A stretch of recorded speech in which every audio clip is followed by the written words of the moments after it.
नमो अरिहन्ताणं नमो सिद्धाणं नमो आयर्याणं नमो वधायाणं नमो लोये सवसाहूढं मंगलम भगवान वीरो मंगलम गौतमो गणी मंगलम कुंद कुंदाद्यो जैन धर्मोस्तु मंगलम सर्वमंगल मांगल्यम सर्वकल्याणकारकम प्रधानं सर्वधर्माणां जैनं जयतु शाश्वतं जैनं जयतु शाश्वतं वन्दित सर्वसिद्धे धूमचलमणो अमङ्गलिं पत्ते वोच्छामि समय बाहुळ मिळमो सुधकेवली प्रणिदम् नमः समय साराय स्वानुभूत्या चकासते चित्स्वभावाय भावाय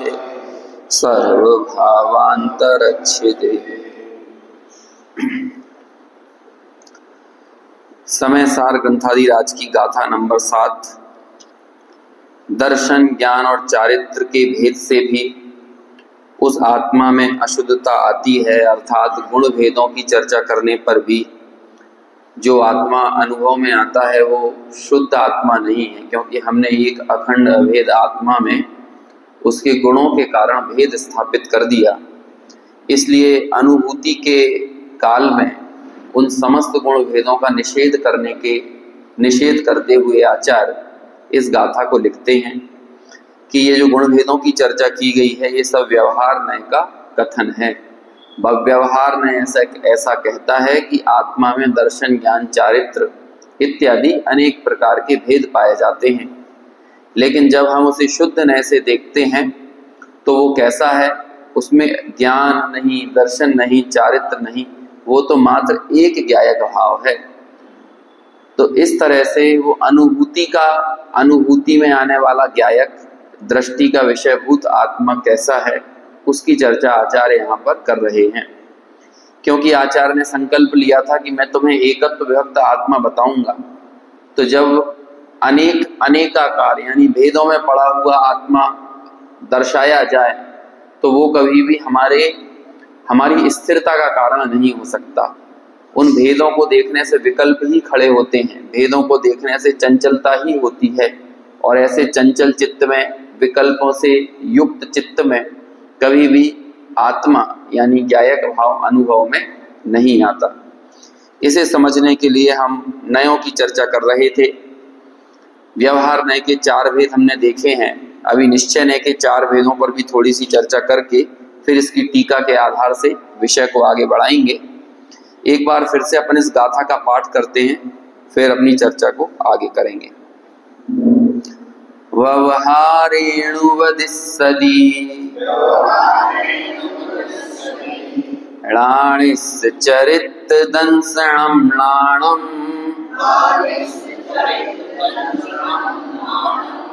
णविणाणं न चरितम् णदंसणं जाणगो शुद्धो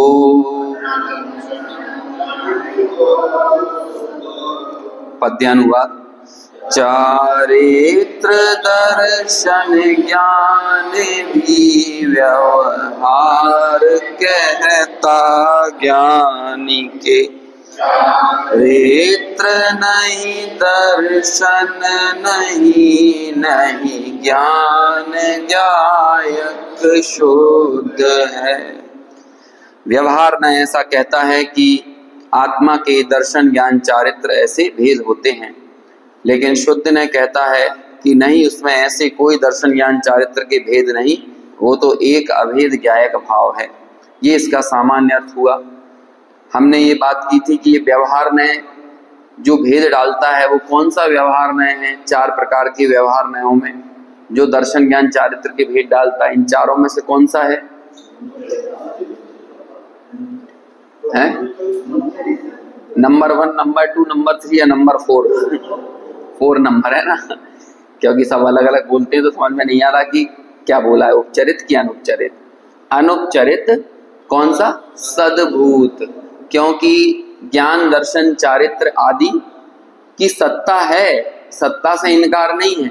यदि आप प्रमाण का द्रव्य देखोगे तो प्रमाण तो द्रव्य की, गुणों की, पर्याय की, सबकी चर्चा करता है, लेकिन हमें हमारे प्रमाण से हमारा प्रयोजन सिद्ध नहीं होता ना, क्योंकि छद्मस्तों का ज्ञान एक समय में एक जगह ही टिक सकता है। यदि वो छद्मस्त विभिन्न चीजों को देखते रहेंगे तो अपनी दृष्टि को स्थिर कैसे कर पाएंगे? और यहाँ तो हमारा मूल काम यही है ना कि हमारी दृष्टि स्थिर होना चाहिए, तो वो दृष्टि की स्थिरता के लिए ये सारा काम हो रहा है। इसलिए हमने ये 4 भेद देखे थे, उपचरित, असद्भूत, अनुपचरित, असद्भूत, उपचरित सद्भूत और अनुपचरित सद्भूत। अब थोड़ा अपन इसके आगे निश्चय न्याय की चर्चा करते हैं। निश्चय न्याय के हमने सबसे पहले कौन से भेद बनाए थे? कौन कौन से भेद बनाए थे? अशुद्ध निश्चय नहीं, पहले मूल भेद 2 होते हैं, अशुद्ध निश्चय न्याय और शुद्ध निश्चय न्याय, है ना। सबसे पहले तो निश्चय मतलब क्या होता है? निश्चय की एक परिभाषा दी है, किसका? हाँ, यथार्थ का नाम निश्चय, सही बात है, लेकिन एक टोडरमल जी ने परिभाषा दी, भेद सो व्यवहार, अभेद सो निश्चय। समझ में आए ना? तो ये अभेद शब्द को हमें ध्यान में रखना है, क्योंकि अभी हमने जितने व्यवहार के 4 भेद डाले थे उन सब में क्या हो रहा था? भेद आ रहा था।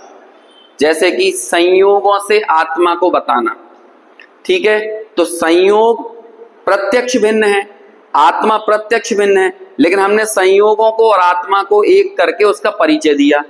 तो ये आत्मा का परिचय हमने संयोगों से दिया, तो भेद डालकर ही तो दिया। तो चूंकि ये बहुत दूर की चीज से हमने परिचय दिया, इसलिए वो कौन सा कहलाएगा? उपचरित असद्भूत। दूसरे में हमने किया था जो आत्मा के साथ संश्लिष्ट तो हैं। कल एक प्रश्न उठा था संश्लेष को लेकर कि भाई संश्लेष और एक क्षेत्रावगाह में क्या अंतर है ना। यद्यपि संश्लेष जो जहां पर संश्लिष्टता है ना, वहीं एक क्षेत्रावगाही पना भी है। अब एक क्षेत्रावगाही तो धर्म अधर्म आकाश काल द्रव्य भी हैं, लेकिन कई बार इन दोनों शब्दों के प्रयोग में एक डिस्टेंस क्रिएट करना हो तो जो ज्यादा सूक्ष्म होता है उसको संश्लेष कह देते हैं, और जो अपेक्षाकृत कम सूक्ष्म होता है उसे क्या कहते हैं? शरीर, जैसे एक क्षेत्रावगाही कहते हैं। तो जैसे जो 5 शरीर हैं, अब आपने यदि ये कहा कि शरीर के साथ आत्मा का संबंध, वो कौन सा संबंध है? एक क्षेत्रावगाही। और कर्मों के साथ जो संबंध है वो कौन सा संबंध है? संश्लेष।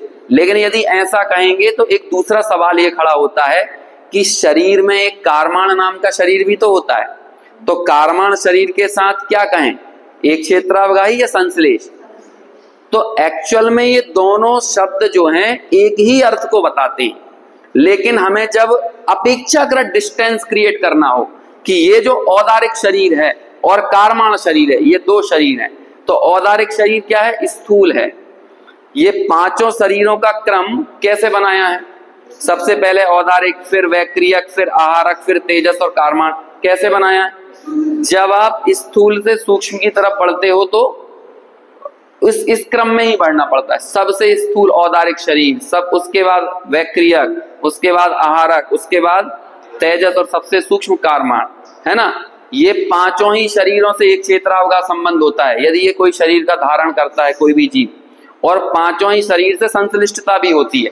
लेकिन हमें साइमल्टेनियसली, क्योंकि जीव के एक साथ यदि 3 शरीर हैं, हो सकते हैं ना, जैसे हम लोगों के अभी कितने शरीर हैं, लेकिन हमें एक ही शरीर दिखता है ना। कौन कौन से शरीर हैं अपने? औदारिक भी है, कारमाण भी है और तेजस भी है, तीनों हैं। लेकिन अब हमें इनमें डिफरेंस क्रिएट करना है, मतलब इनको हमें डिफरेंशिएट करना है। तो कैसे करेंगे डिफरेंशिएट? कि कैसे संबंध को बताएंगे? तो फिर इस तरह से कह देंगे कि भाई शरीर के साथ एक क्षेत्रावगाह और कर्मों को और सूक्ष्मता से बताएं। हालांकि कर्म भी एक क्षेत्रावगाह है। कल हमने तत्वार्थ सूत्र का सूत्र पढ़ा था, प्रदेश बंद वाला। रात के समय जो लोग कक्षा में रहे होंगे तो उन्हें पता होगा, प्रदेश बंद में ये शब्द आया था, एक क्षेत्रावगाह होना चाहिए, स्थिर होना चाहिए। प्रदेश बंद की ये अनिवार्यता है और सूक्ष्म होना चाहिए। तो आप ये नहीं कह सकते कि कर्मों के साथ आत्मा का एक क्षेत्रावगाह संबंध नहीं है। अल्टीमेटली ये बात हम चर्चा नहीं करेंगे, हमें तो आगे की बात करना है। ये कहना था कि अनुपचरित असद्भूत व्यवहार ने किसे बताता है? संश्लेषता को, एक क्षेत्रावगाही पने को दर्शाता है। इसलिए जहां जहां पर एक क्षेत्रावगाह हो, संश्लेषता हो, वो कौन सा नय का विषय है? अनुपचरित असद्भूत व्यवहार ने। देखो हमें थोड़ा ऐसा लगता है भी याद कैसे करें, मैं थोड़ा आपको और सरल कर दूं। जैसे व्यवहार सो असत्यार्थ, असत्यार्थ को हमारी चलताऊ भाषा में कहना हो तो क्या कह सकते हैं? झूठ, झूठा।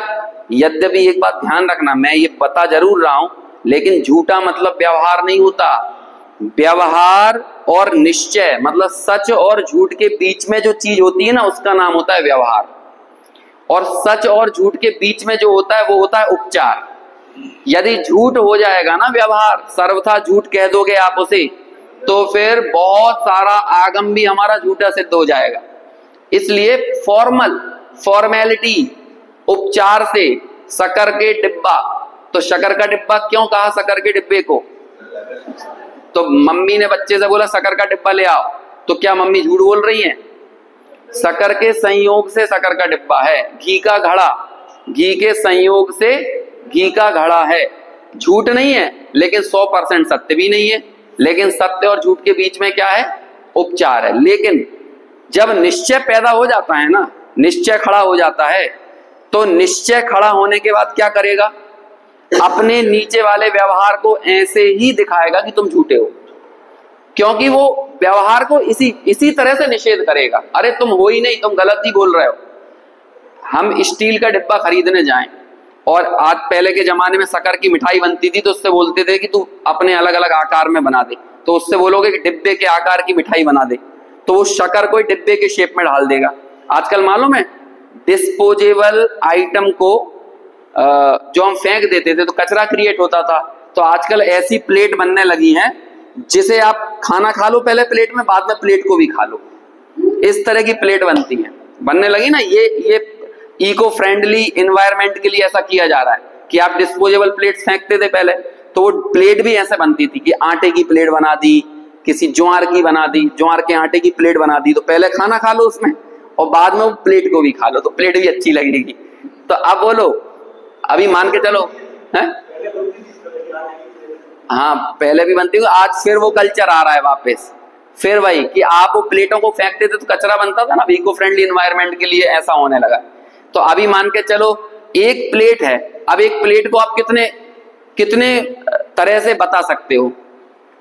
जैसे कि रखा हो ना, जैसे बहुत सारे प्लेटों में नाश्ता रखा है, तो हम बोलेंगे ना अरे वो फल की प्लेट उठा दो, अरे वो नमकीन की प्लेट उठा दो। अब नमकीन की प्लेट होती है, वो तो स्टील की होगी, प्लास्टिक की होगी, कांच की होगी, इसकी प्लेट है ना निश्चय से तो। लेकिन व्यवहार से जो जो उसके ऊपर पड़ा है वो क्या कहलाएगा? वो उसकी प्लेट है। ऐसा संयोग से उसका कथन करना पड़ेगा कि नहीं? तो वो लोग वो झूठ बोल रहे हो कि सच बोल रहे हो? झूठ है कि सच है? लेकिन मान के चलो यदि वो कहेंगे अच्छा नमकीन की प्लेट है, और आजकल तो बहुत महंगी महंगी क्रॉकरी और पता नहीं क्या क्या आता है, स्टील की, चांदी की प्लेट है, तो अपन ने कहा कि चांदी की प्लेट में हम एक जगह नाश्ता करने गए, चांदी की प्लेट में ककड़ी रखी थी, तो उन्होंने बोला ककड़ी की प्लेट है, अरे वो ककड़ी की प्लेट ले लेना। तो हमने वो ककड़ी की प्लेट उठाई, हमने कहा अच्छी है ककड़ी की प्लेट। तो हमने कहा एक काम, ककड़ी कितने रुपए किलो चल रही है? तो पता चला 40 रुपए किलो। तो ककड़ी की प्लेट है ना, ये आधा किलो की प्लेट होगी, तो 20 रुपए में वो प्लेट ले सकते हैं क्या अपन? क्योंकि ककड़ी की प्लेट है ना, तो है क्या? नहीं। अरे जहां तुमने संयोग को सर्वथा उस प्लेट पर लगा दिया, तब तो निश्चय खड़ा हो जाएगा, अरे कोई ककड़ी वकड़ी की नहीं है, चांदी की प्लेट है। समझ में आया कि नहीं? ऐसे ही जब निश्चय खड़ा होता है तो अपने नीचे वाले सब नयों को क्या कह देता? तुम झूठे हो। तो इस तरह से हमने मान के चलो ऊपर का निश्चय खड़ा कर दिया, तो सबके सब कौन हो गए? झूठे। अब देखना, उपचरित, अपने आप में उपचार लगाना, तो फॉर्मेलिटी रियलिटी के सामने सच्ची है कि झूठी है? जब रियलिटी खड़ी हुई है तब फॉर्मेलिटी क्या है, झूठी है। तो उपचरित मतलब झूठ, ठीक है ना। मैं पहले ही डिस्क्लेमर दे रहा हूं, व्यवहार पूरी तरह से झूठ नहीं होता, मैं सिर्फ समझाने के लिए बोल रहा हूं, है ना, क्योंकि आपको ये शब्द याद करने में कठिनाई लग रही होगी, उपचरित, असद्भूत, व्यवहार, है ना। तो अभी मैं आपको सरलता से बता रहा हूं। तो उपचरित मान लो झूठ, ठीक है, झूठा नहीं, है ना। असद्भूत मतलब क्या हो गया, असद, असद सद के सामने क्या है, झूठ, है ना। असद्भूत ये भी क्या हो गया, झूठ। और व्यवहार क्या हो गया, झूठ। तो झूठा झूठा झूठा ने ये बोलता है कि दुकान तुम्हारी, मकान तुम्हारा, है ना, गृहस्थी तुम्हारी, पत्नी तुम्हारी, बच्चे तुम्हारे। कौन ने कहा ये, झूठा झूठा झूठा 3 बार, है ना, वो ये बोलता है। फिर दूसरा ने क्या है, अनुपचरित, शरीर मेरा है, हाँ बात तो ठीक है, अनुपचरित। लेकिन जैसे हम थोड़ी डिटेल में गए, अनुपचरित पहली मर्तबा तो सुनने में लगी सच, लेकिन थोड़ा सा अंदर गए तो पता चला नहीं, असद्भूत मतलब झूठ। और फिर और अंदर गए तो पता चला व्यवहार मतलब झूठ। तो मतलब सच्चा झूठा झूठा ने ये बोलता है कि शरीर तुम्हारा है। समझ में आया ना। प्रथम दृष्टि ऐसा ही लगती है, कर्म हमारे, शरीर हमारा, पहली दृष्टि में तो लगा, लेकिन थोड़ा सा अंदर एंटर हुए तो लगा झूठ झूठ झूठ की बात है ये। फिर ऐसे ही आगे बढ़े हम, अरे क्रोधमान माया लोभ तुम्हारी, अरे झूठी बात है, क्रोधमान माया लोभ मेरी कैसे हो सकती है। लेकिन फिर हमने सोचा हाँ मेरे में पैदा तो होती है, तो बात तो सही है, मतलब सच्ची है। लेकिन फिर और गंभीरता से विचार किया, अरे ये क्रोधमान माया लोभ मेरा स्वभाव थोड़ी हो सकता है, अरे झूठी बात है।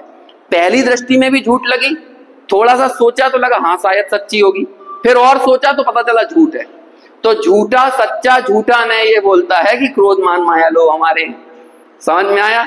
और फिर ज्ञान दर्शन चारित्र तुम्हारे, हाँ भाई ये तो हमारी सच्ची बात।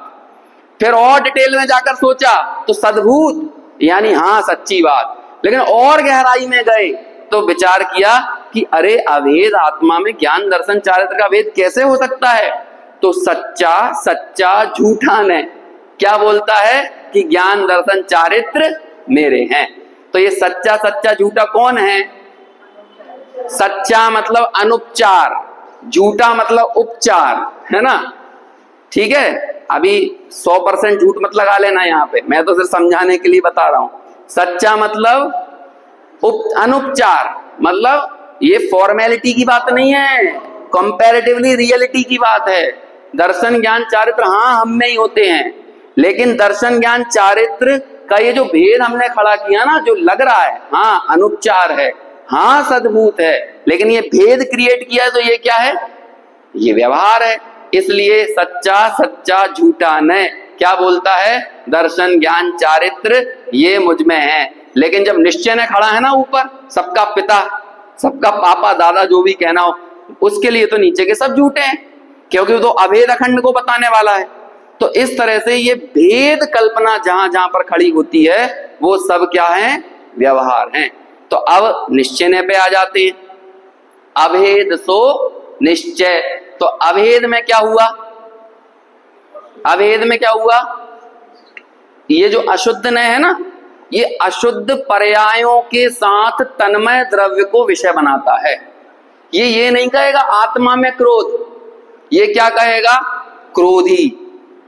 ये क्या कहेगा सीधे, देखो एक गाथा आती है, क्रोध परिणत आत्मा क्रोध है, मान परिणत आत्मा मान है। और ये गाथाएं भी कुंदकुंदाचार्य ने लिखी हैं। क्यों, क्योंकि अपने विकारी भावों से परिणत द्रव्य उस पर्याय रूप अनन्य होता है। 85 गाय की गाथाएं हैं, द्रव्य से पर्याय अनन्य होती है। मतलब यदि क्रोध परिणत आत्मा है ना, तो वो क्या है, पूरा का पूरा क्रोध ही है। मान परिणत आत्मा क्या है, मान ही है। तो ये वाली बात कौन करता है, कौन सा न्याय करता है, अशुद्ध निश्चय ने, जो विकारी पर्यायों को द्रव्य से अनन्य अभेद दर्शाता बताता है, वो कौन सा न्याय है, अशुद्ध निश्चय न्याय।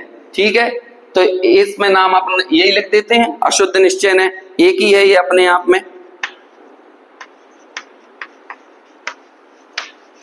ठीक है ना, विकारी पर्यायों से इसने अभेद स्थापित किया। अब यहां पर 3 खड़े होते हैं, क्योंकि शुद्ध पर्याय एकदम से शुद्धता की तरफ नहीं बढ़ती हैं। कैसे बढ़ती हैं? उनका एक क्रम होता है।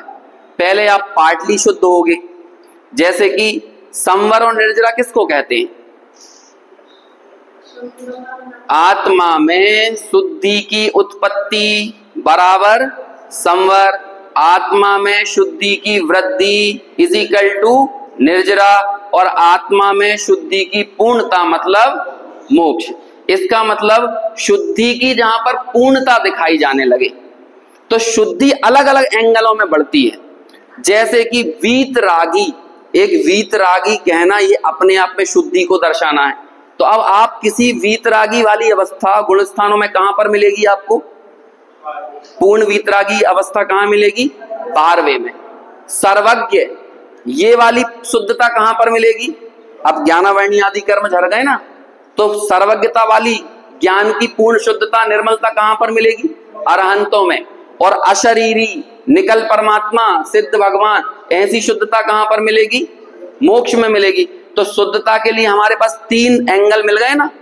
एक तो शुद्धता 12वें में भी आ गई, एक शुद्धता हम ज्ञान की अपेक्षा से निर्मलता को देख रहे हैं तो 13वें में आया, और अशरीरी सर्व कर्म कलंक से रहित अवस्था कौन सी है? वो मोक्ष की है। तो वो वाली शुद्धता को क्या कहेंगे? साक्षात। इससे नीचे की जितनी शुद्धता है वो क्या है? पार्टली। एक देश शुद्ध कैसी है? एक देश निर्मल, सम्यक दृष्टि जीव, चौथे गुण स्थान वाला पूर्ण शुद्ध है कि एक देश शुद्ध है? एक देश। पंचम गुण स्थान वर्ती देश व्रती, एक देश शुद्ध है कि एक देश शुद्ध है ना। इसी तरह से आप आगे बढ़ते जाओ। मुनिराज वो भी एक देश शुद्ध है कि पूर्ण शुद्ध है?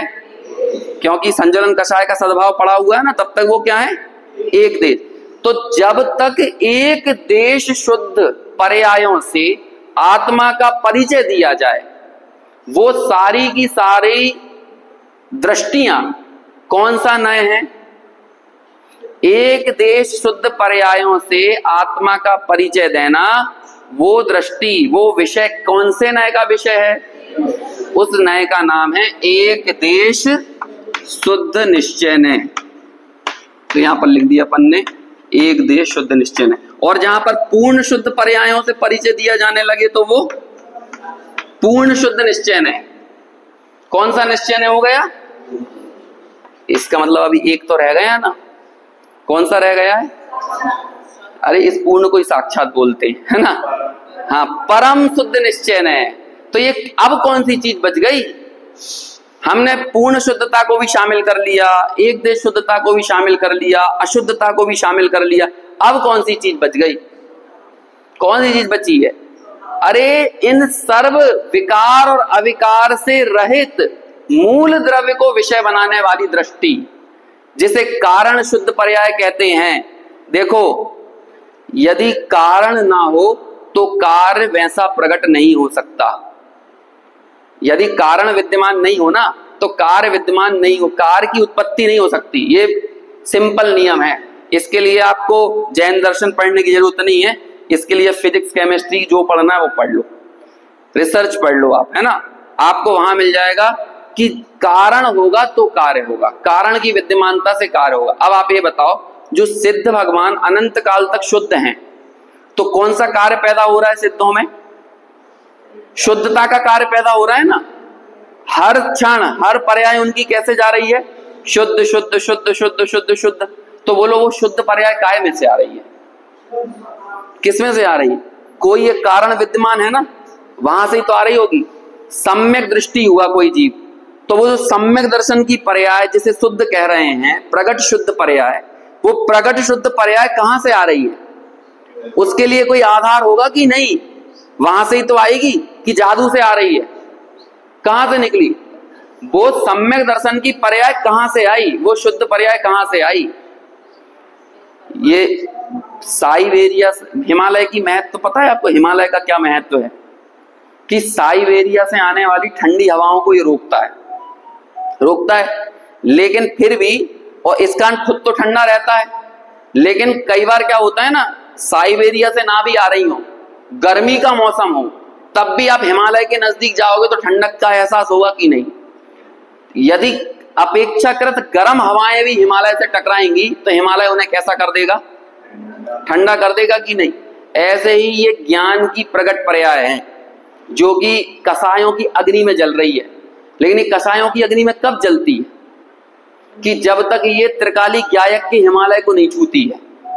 जहां इसने त्रिकाली ज्ञायक जो कारण शुद्ध है, जो सर्व शुद्ध पर्यायों का मूल कारण है, ऐसा जो तत्व है, जब ये पर्याय, ये ज्ञान की प्रगट पर्याय अपने उस ज्ञायक को छूकर निकलेगी ना, तो ये भी शुद्धता की शीतलता को प्रवाहित करेगी। हम लोगों के साथ समस्या क्या खड़ी होती है? हमारी ये ज्ञान की पर्याय उठी और ज्ञान की पर्याय ने क्या किया? जो विषय इसके जानने में आया ना, ये उसी विषय से अटैच हो जाती है। ये इसकी चिपकने की आदत इतनी बुरी पड़ी हुई है। और ये चिपकना होता क्यों? मोह का फेविकॉल लगा हुआ है।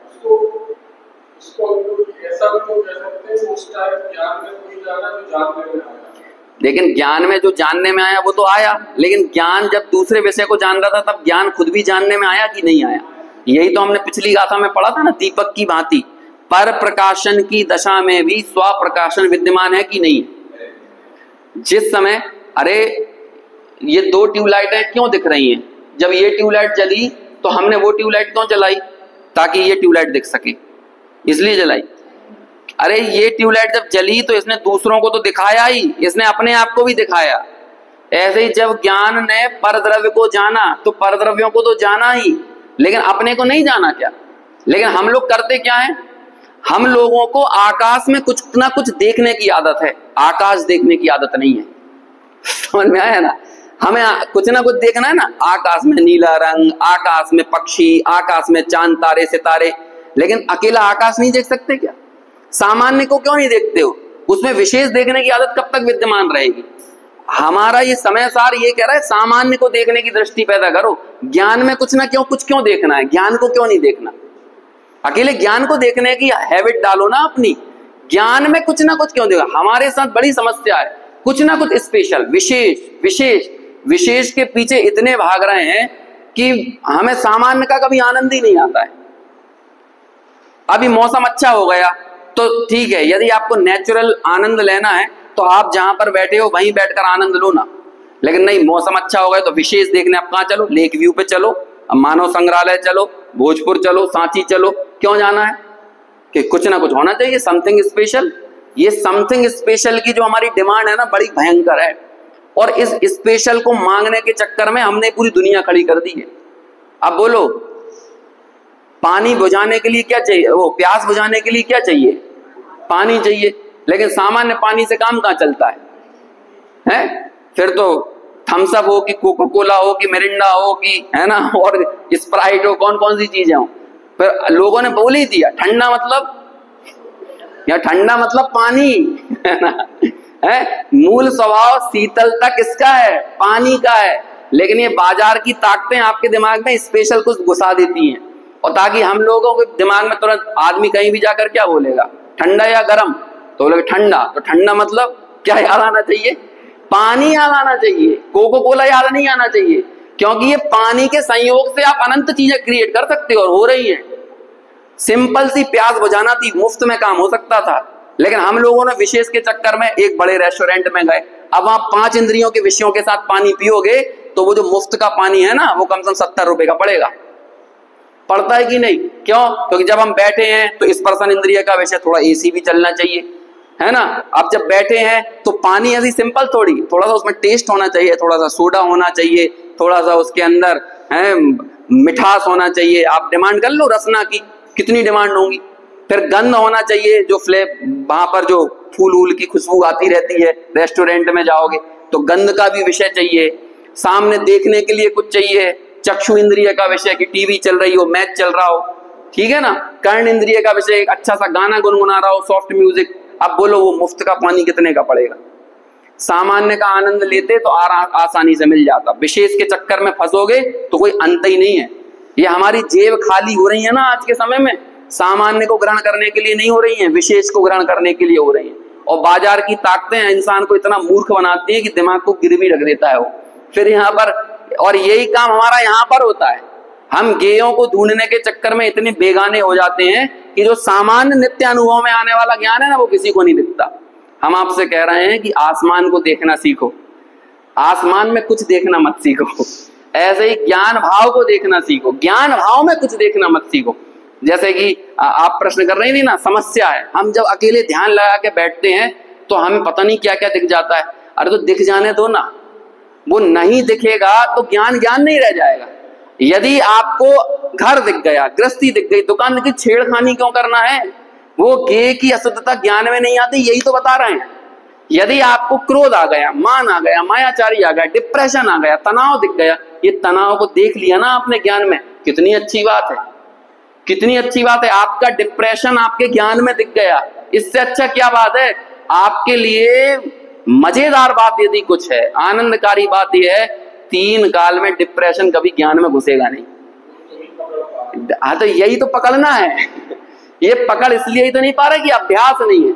हम लोग क्या करते हैं, हम यदि ध्यान में बैठे और भगवान की मूर्ति दिख गई तब तो बहुत अच्छा ध्यान है, और हम यदि ध्यान में बैठे हैं और पत्नी दिख गई, पति दिख गया, बच्चे दिख गए, तो हमें लगता है कि ध्यान बुरा है। अरे तब भी ध्यान तो ध्यान ही है।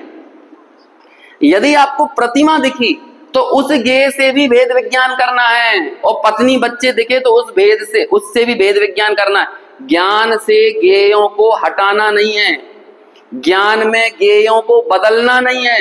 यदि आज हमें ज्ञान में गेयों को बदलने की छटपटाहट है तो हम मोक्ष के अधिकारी नहीं हैं, क्योंकि जब हमें मोक्ष हो जाएगा, जब हमें केवल ज्ञान हो जाएगा, तब तो पता नहीं क्या क्या दिखने वाला है। इस जन्म में तो एक जन्म की पत्नी दिख रही है, समझ में आया ना? केवल ज्ञान हो जाने के बाद तो कितने जन्मों की पत्नियां दिखेंगी। आज एक जन्म की पत्नी ध्यान में बेचैन कर रही है, तो पता नहीं केवल ज्ञान होने के बाद तो कितने जन्मों की पत्नियां बेचैन करेंगी। तनाव लेने की कोई जरूरत नहीं है, देखने की आदत सीखो, अपनी कषायों को देखो। आपको केवल ज्ञान होने के बाद आपके अनंत पर्यायों के विकारी भाव दिखने वाले हैं।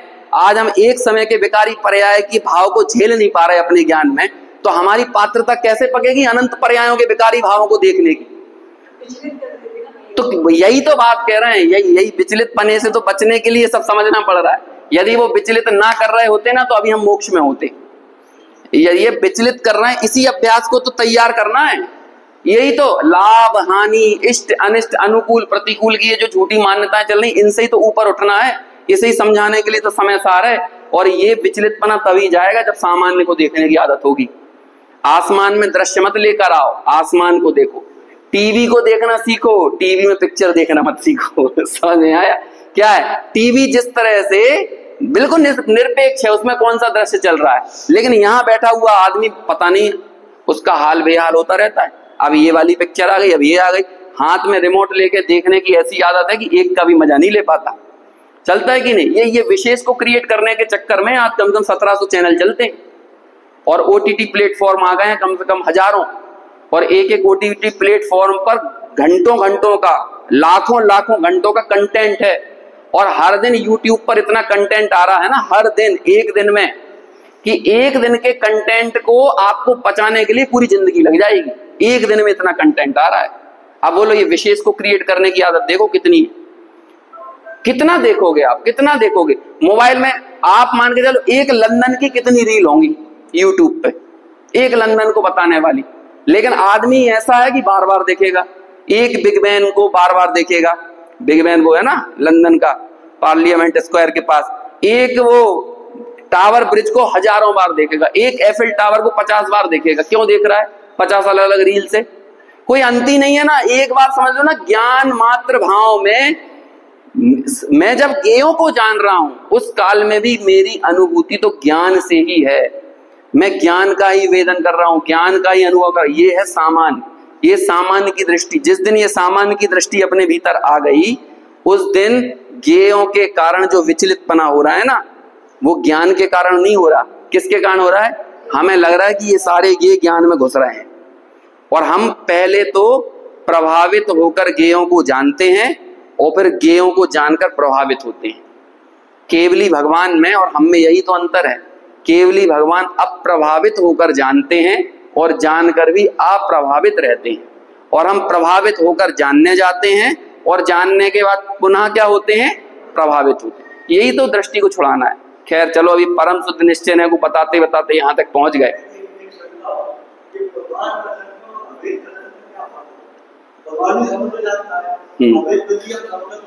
इसलिए परम शुद्ध निश्चय न्याय की दृष्टि में प्रमाण भी व्यवहार है ना।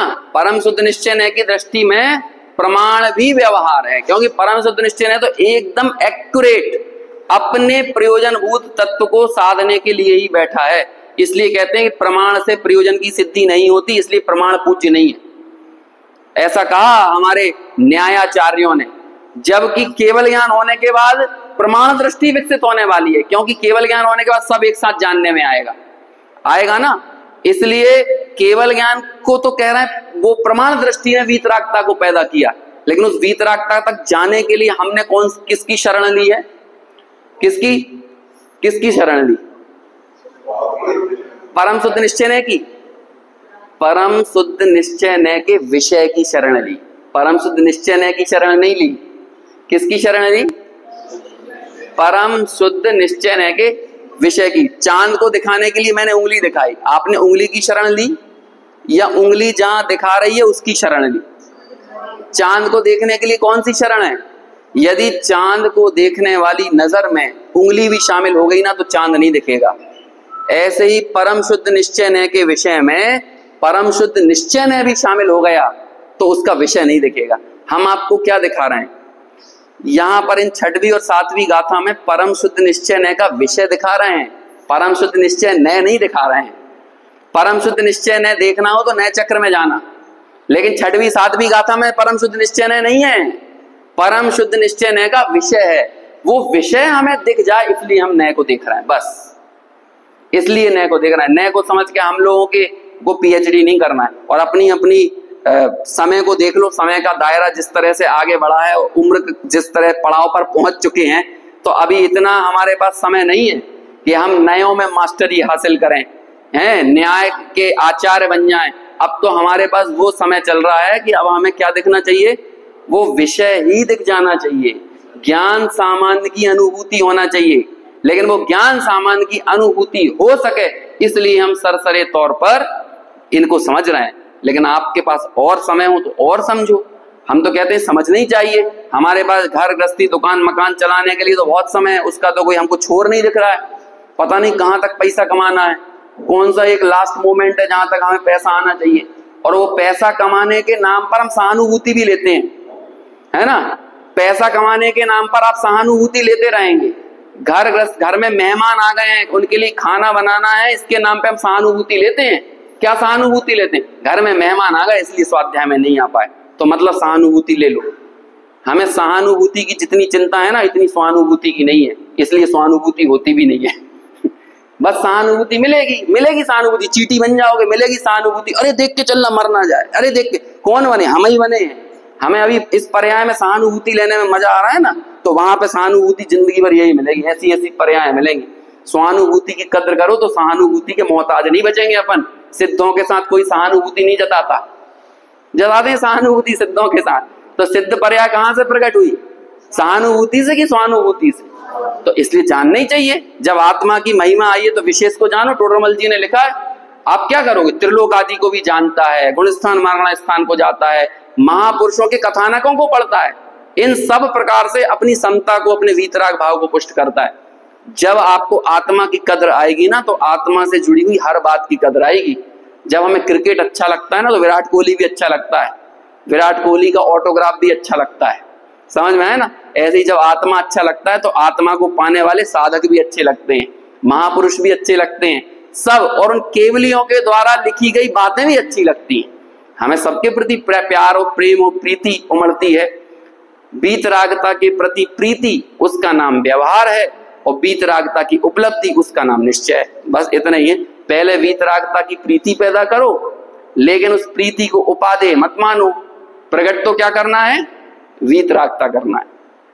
खैर, परम शुद्ध निश्चय न्याय पे वापस आते हैं। अंतिम कौन सा है? परम शुद्ध निश्चय न्याय। इसमें क्या है? ना तो एक देश पर्याय शामिल है, ना तो साक्षात शुद्ध पर्याय शामिल है, और ना अशुद्ध पर्याय शामिल हैं। कुल मिलाकर जहां पर अविकारी और अविकारी सब प्रकार की पर्यायों से पार एकमात्र त्रिकाली ज्ञायक को ही द्रव्य सामान को ही दर्शाया जाए, दिखाया जाए, वो कौन सा नय कहलाता है? परम शुद्ध निश्चय नय। शॉर्ट में उदाहरण दो समाधि तंत्र से। अब मैंने एक दिन शायद बोला भी था, छठवीं गाथा की चर्चा चल रही थी, तब चारों के उदाहरण देके बताओ। बहिरात्मा कौन से नय का विषय है? बहिरात्मा, बहिरात्मा कौन से नय का विषय है? अशुद्ध निश्चय नय का। जब आपने बहिरात्मा बोला मतलब अशुद्ध निश्चय नय। अंतरात्मा कौन से नय का विषय है? अंतरात्मा कौन से नय का? अंतरात्मा एक देश, क्योंकि अंतरात्मा पना भी एक देश प्रगट शुद्ध पर्याय है। जब आपने अंतरात्मा बोला मतलब कौन से नय से कहा? एक देश शुद्ध निश्चय नय से। परमात्मा कौन से नय का विषय है? परमात्मा कौन से? परमात्मा कौन सा? उसमें परम शब्द लगा है, वो मत देखो। परमात्मा हम कह किसे रहे हैं? सकल और निकल परमात्मा। किस अपेक्षा से कह रहे हैं? अरहंत और सिद्धों को कह रहे हैं ना। पूर्ण शुद्ध निश्चय नय का विषय है। बहिरात्मा अशुद्ध निश्चय नय का, अंतरात्मा एक देश शुद्ध निश्चय नय का, और परमात्मा पूर्ण शुद्ध निश्चय नय का विषय है। और आत्मा ये परम शुद्ध निश्चय नय का विषय है। समझ में आया ना? क्योंकि ये सब आत्मा की अवस्थाएं हैं। अरहंत सिद्धाचार्य पाठक साधु हैं परमेष्ठिपण, सब आत्मा की अवस्थाएं, आत्मा ही है शरण। ये जब बात कह दी ना तो हमने क्या कह दिया? आत्मा ही है शरण। हम पंच परमेष्ठी का लॉलीपॉप तो आपको इसलिए दिखाते हैं कि उन पंच परमेष्ठियों को देखकर हमारे भीतर भी आत्मा को देखने की तड़प, ललक पैदा हो। हम उनके सामने, जिनके सामने हम झुकते हैं, उनके गुणों को देखकर झुकते हैं। तो अरहंतों के, सिद्धों के, आचार्य उपाध्याय साधु के गुण हम में कब प्रकट हो सकते हैं? कि उन्होंने जिसका अवलंबन लिया है उसका ही हम अवलंबन ले तो वो गुण पैदा हो सकते हैं। तो उनमें ये गुण कब पैदा हुए? किसे देख के पैदा हुए? जो व्यक्ति भगवान को देखता है वो भक्त है, और जो अपने को देखता है वो भगवान है। लेकिन जो ना भगवान को देखता है ना अपने को देखता है और जहां तहां देखता है वो भिखारी है। समझ में आया? और हमें तो ना भगवान दिखते हैं। यदि भगवान भी दिखते हैं तो इसलिए दिखते हैं, हे भगवान एग्जाम में पास करा देना, हे भगवान नौकरी। तो तुम्हें भगवान नहीं दिख रहे, तुम्हें वो नौकरी दिख रही है, तुम्हें एग्जाम दिख रहा है। समझ में आया? क्या कहते हैं? भगवान के नाम पे हमारे बच्चों की शादी करवा दो। अब ये सब ठेका ले लेंगे भगवान है? अपना आनंद को छोड़कर वो नीचे उतर के आए। और हम भजन भी ऐसे बना देते हैं, तुझे फिर से धरती पे आना पड़ेगा और जगत के सारे दुखों से, बिलखते हुए जीवों को दुखों से बचाना होगा है। और बड़े बड़े कवि सम्मेलनों पे महावीर जयंती के दिन ऐसी ऐसी कविताएं पढ़ते हैं, हे महावीर तुझे फिर जमीन पे आना होगा और बिलखते हुए जीवों को दुखों से बचाना होगा। महावीर अपना आनंद छोड़ें और ये बिलखते हुए जीवों को महावीर तड़पा रहे हैं क्या जो इन्हें बचाने आएंगे? ये अपने अज्ञान से तड़प रहे हैं। तुम खुद मूर्खता की पराकाष्ठाओं को पार कर जाओ और तुम्हारी मूर्खताओं से पैदा होने वाले दुखों को दूर करने महावीर अपना आनंद छोड़कर आएंगे। फिर से वापस लौट आ रहे हैं हम लोग। कैसी कैसी तो भावनाएं लोग भाने लगते हैं। अरे ज्ञानी मतलब कौन? जिसे जब आंख बंद होती है तो दिखता है मैं भगवान, और जब आंख खुलती है तो अरहंत सिद्ध के सामने दिखता है कि तू भगवान। समझ में आया ना? ये है बस। उसे बाकी जगत में कोई ईश्वर नहीं दिखता, कोई कहीं झुकने योग्य नहीं दिखता। उसका नाम है ज्ञानी, उसका नाम है सम्यक दृष्टि, उसका नाम है आत्मानुभव की दहलीज पर चढ़ने को आतुर आत्मा। वो है जीव। या तो वो अंतरात्मा होने की कगार पर खड़ा है या साक्षात अंतरात्मा हो चुका है? वो एक बनारसी दास जी का बहुत अच्छा छंद आता है, स्वार्थ के साचे परमार्थ के साचे चित्त, साचे साचे बहन कहें साचे जैन मती हैं, काहू के विरुद्ध नहीं पर जाए बुद्धि नहीं। ऐसा है ना? यहाँ लिखा है। वो कहाँ गए? समय सार नाटक। अच्छा नए वाले आ गए ना, अभी नए वाले समय सार नाटक वो वाला छंद पढ़ते हैं, माहौल को थोड़ा सा लाइट करते हैं और फिर आज की चर्चा को पूरा करेंगे, है ना। लेकिन अपने सामने अब 8 निश्चयों के माध्यम से 8 नयों की दृष्टि और 8 नयों का आत्मा आ चुका है। अब हमें समय सार में कब कौन सी बात कही जा रही है वो एक झटके में समझ में आना चाहिए, क्योंकि इन्हीं नयों के माध्यम से किसी नए का निषेध किया जाएगा और किसी नए की सिद्धि की जाएगी। यही सारी बात आने वाली है। देखो कैसा होता है सम्यक दृष्टि, और उस सम्यक दृष्टि की वंदना बनारसी दास जी कर रहे हैं, जिसे आत्मा की ललक पैदा होती है। स्वार्थ के साचे परमार्थ के साचे चित्त, साचे साचे बैन कहे साचे जैन मति हैं। काहू के विरुद्ध नाही पर जाए बुद्धि नाही, आत्म गवेशी न गृहस्थ है न जति हैं। सिद्धि रिद्धि वृद्धि दिसे घट में प्रगट सदा, अंतर की लच्छी सो अजाची लक्षपति हैं। दास भगवंत के उदास रहे जगत सो, सुखिया सदैव ऐसे जीव समकिति हैं। समझ में तो नहीं आया?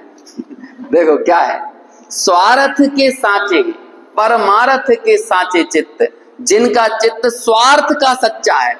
अरे सच्चे स्वार्थी बनो। फ्लाइट में भी बोलते हैं पहले अपने उसमें हवा भर लेना, है ना। यदि हवाई जहाज को समंदर में उतारना पड़े तो पहले वो क्या बोलते हैं, उसको इवैक्यूएट करना हो तो पहले अपने को बचाना, फिर दूसरों की मदद करना। अपना तो वो फुलाया नहीं है लाइफ जैकेट, और दूसरों को बचाने चले गए तो खुद तो डूबोगे सनम, दूसरों को भी ले डूबोगे। समझ में आया ना? पहले स्वार्थ के सांचे बनो।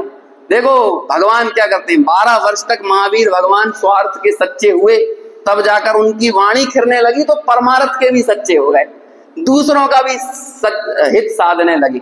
सम्यक दृष्टि भी ऐसा ही होता है, पहले अपना भला सोचो।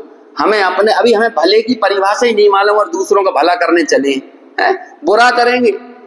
माताओं को लगता है बच्चे का भला कर रही है, और ये भला सोच सोच के उसे रात में खिलाएंगी, उन्हें बाहर का खिलाएंगी, उन्हें कुरकुरे, उन्हें नमकीन, उन्हें पॉपकॉर्न दे देगी, तो वो लोग क्या हो रहा है, तुम अपने पुत्र का भला कर रही हो। पहले भले की परिभाषा तो समझो, फिर भला करने जाना। ऐसे ही पहले स्वार्थी बनो, अपना प्रयोजन सिद्ध करो। इसे बोलते हैं स्वार्थ के साचे परमार्थ के साचे चित्त, जिनका चित्त स्वार्थ का भी सच्चा है और परमार्थ का भी सच्चा है।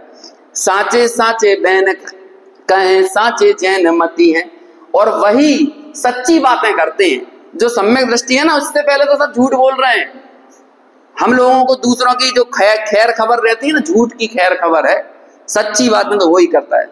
साचे साचे बैन कहे, और सच्चा जैन भी वही है। नाम के आगे जैन लगाने से कुछ नहीं हो जाता। एक मोहल्ले में मेरे एक दोस्त ने घर खरीदा, उसके पड़ोसी भी जैन था। मालूम वो क्या बोलता है, देखो भाई मैं नाम का ही जैन हूं, लेकिन मेरे में लक्षण तो ठाकुरों वाले हैं। मतलब मैं लड़ने झगड़ने में अव्वल हूं। मतलब वो अपने लड़ने झगड़ने की वृत्ति को बड़े गुमान के साथ, अहंकार के साथ बता रहा है कि मैं लड़ने झगड़ने में आगे हूं। समझ में आया? हाँ, तो वाकई में नाम के ही जैन। सच्चा जैन तो कौन है, जिसे आत्मा अच्छा लगने लगे, इसलिए वो साचे जैन मति हैं। और क्या कहते हैं, काहू के विरुद्ध नाही, बिल्कुल तत्व के विरुद्ध नहीं चलते। पर जाए बुद्धि नहीं, ये पर्याय बुद्धि नहीं होती ना, शुद्ध पर्यायों में टिकता है ना शुद्ध पर्यायों। पर जाए बुद्धि नहीं, आत्म गवेशी, आत्मा की गवेषणा करने वाले हैं। उनका प्रत्येक क्षण अनुसंधान किसका चल रहा है, आत्मा का। आत्म गवेशी, ना गृहस्थ है ना जति है। वो गृहस्थ और यति नहीं है, मुनि नहीं है, वो तो क्या है, यदि मुनि भी है तब भी आत्म की गवेषणा मतलब खोज कर रहे हैं, और घर में है तब भी क्या कर रहे हैं, आत्म की खोज कर रहे हैं। उन्हें गृहस्थ और मुनि के बंटवारे में मत बांटो, वो तो आत्म की गवेषणा करने वाले। और क्या है, सिद्धि रिद्धि वृद्धि दिसे, ऐसे उन जीवों को सिद्धि रिद्धि, आत्मा की ही सिद्धि, आत्म तत्व ही रिद्धि, बाहर की रिद्धि रिद्धि नहीं लगती है। आत्मोपलब्धि ही उनके लिए सबसे बड़ी रिद्धि है। सिद्धि रिद्धि वृद्धि दिसे, और अपने में जो समता बढ़ती है ना, यही उन्हें वृद्धि लगती है। तिजोरी में बढ़ना उन्हें वृद्धि नहीं लगती है, प्रॉपर्टी बढ़ना वृद्धि नहीं लगती है। मुझ में जो समता की वृद्धि हुई ना, ये वृद्धि लगती है। सिद्धि रिद्धि वृद्धि दिसे, घट में प्रगट सदा, मतलब आत्मा में ही सिद्धि, आत्मा में ही रिद्धि और आत्मा में ही वृद्धि दिखती है। यहाँ घट में प्रगट सदा। देखो अगली लाइन, अंतर की लक्ष्मी सो, मतलब अंतरंग की लक्ष्मी। ये अंतरंग की ज्ञान लक्ष्मी, समता वीतरागता की लक्ष्मी, ये लक्ष्मी है उनके भीतर।